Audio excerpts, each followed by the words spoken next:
समझने के लिए हम तर्क का सदुपयोग करते हैं।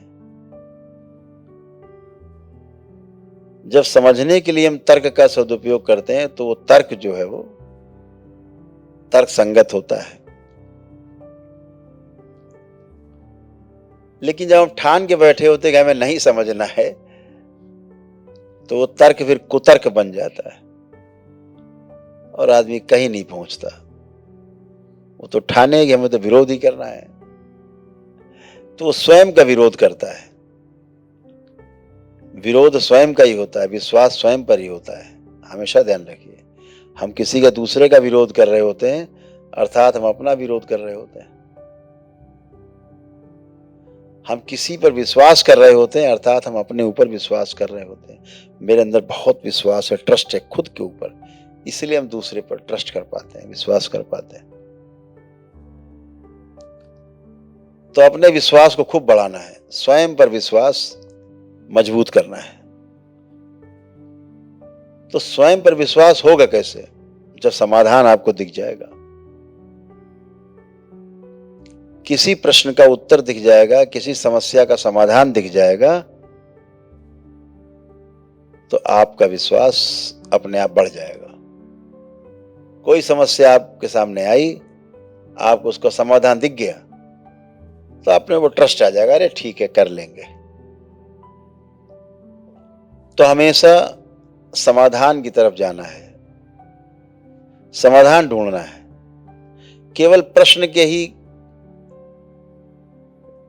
जंगल में नहीं उलझना है, हमें समाधान की ओर जाना है, समाधान पे ध्यान देना है।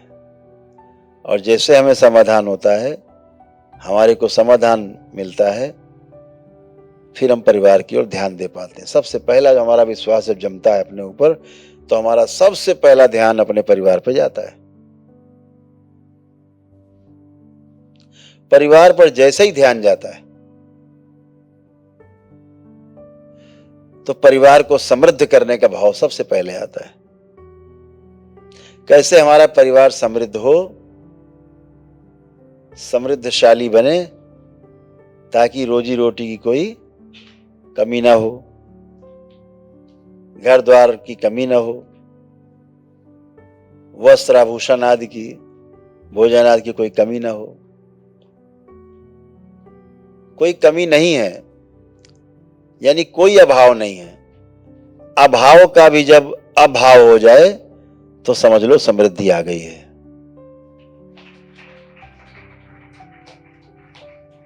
समृद्धि का, प्रॉस्पेरिटी का अर्थ ये नहीं है कि इतनी संपत्ति हो जाए कि आपको पता ही ना हो कि कितनी संपत्ति हमारे पास है। समृद्धि का ये अर्थ कदापि नहीं है, ये है दरिद्रता है, स्वयं पर विश्वास नहीं है। इसलिए बहुत सामान इकट्ठे करने की जद्दोजहद है, ये स्वयं पर विश्वास को कम दिखाता है। स्वयं के लिए अगर केवल अकेले के लिए कोई व्यक्ति इतना प्रयासरत है, इतना इकट्ठा करना चाहता है कि इसकी 700 पुश्तें भी खाती रहें, तो समझो इसको अपने ऊपर विश्वास नहीं है।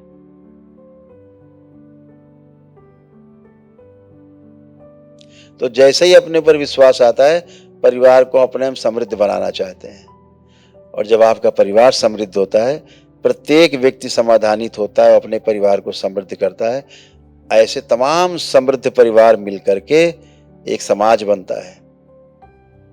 और जब ऐसा समाज बनता है जिसको कोई कमी नहीं है, तो वहां अभय आता है। सबसे पहले अभय आता है, कोई भय नहीं, किसी को किसी से भय नहीं। ऐसा अभय जब समाज में आता है, तो आप प्रमाणित हो जाते हैं अपने परिवार में, स्वयं में प्रमाणित होते हैं, फिर परिवार में प्रमाणित होते हैं, फिर समाज में प्रमाणित होते हैं। जब आप समाज में प्रमाणित हो जाते हैं, तो फिर आपको सृष्टि में सब कुछ दिखता है कि अपना जैसा है, सब अपने जैसे हैं। फिर आपके अंदर शोषण का भाव नहीं आता किसी के प्रति। ठीक उल्टा कर दीजिए, अगर स्वयं में समाधान नहीं है, स्वयं में तमाम प्रश्न है, स्वयं में तमाम समस्याएं हैं, समाधान नहीं दिखता, तो आप अविश्वास से भरे हुए हैं, स्वयं पे विश्वास नहीं है, अभाव से भरे हुए हैं। और चाहिए और चाहिए और चाहिए, सब कुछ चाहिए, सब कुछ, सब टोटल सब चाहिए, सबका मेरे पास आ जाए, ऐसा भाव।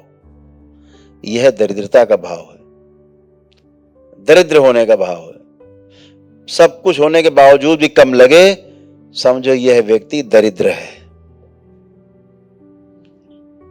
पैसे वाला नहीं है, जो कहते बहुत पैसे वाले नहीं, दरिद्र आदमी। हजारों करोड़ भरा है फिर भी कम है, और लाओ, यह दरिद्र आदमी है।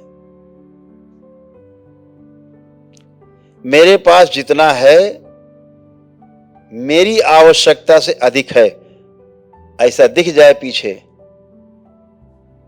इस भाव को समृद्धि कहते हैं। यह समृद्धि का भाव है, यह समृद्धि है कि मेरे पास जितना है मेरी आवश्यकता से अधिक है, यह समृद्धि का भाव है। और मेरे पास इतना हो जाए कि 700 पुस्तकें भी खाती रहे, कम न पड़े, ये दरिद्रता का भाव है। हमारे महापुरुषों ने कहा भी है कि पूत कपूत तो का धन संचय, और पूत सपूत तो का धन संचय। अगर आगे आने वाली पीढ़ी बेवकूफ है, सक्षम नहीं है, दुष्ट है, तो जो आपने इकट्ठा किया वो खत्म कर देंगे। और अगर सपूत है, अगली पीढ़ी मजबूत है, बुद्धिमान है, समझदार है, तो जैसे आपने अर्जित किया वैसे वो अर्जित करेंगे।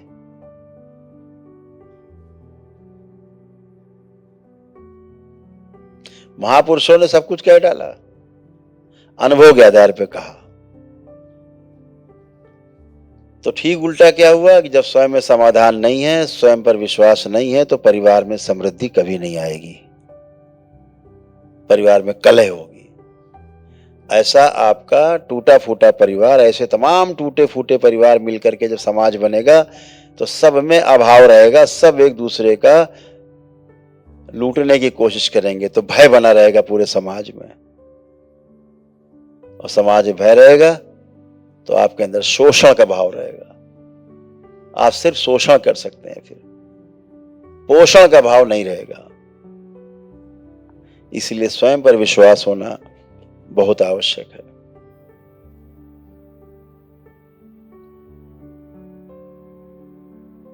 शिव को समझना है तो स्वयं पर विश्वास आना पड़ेगा, लाना भी पड़ सकता है।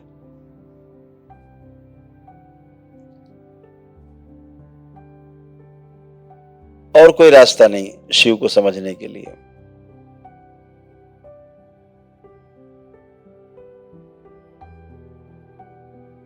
और जिस दिन शिव समझ में आ गया,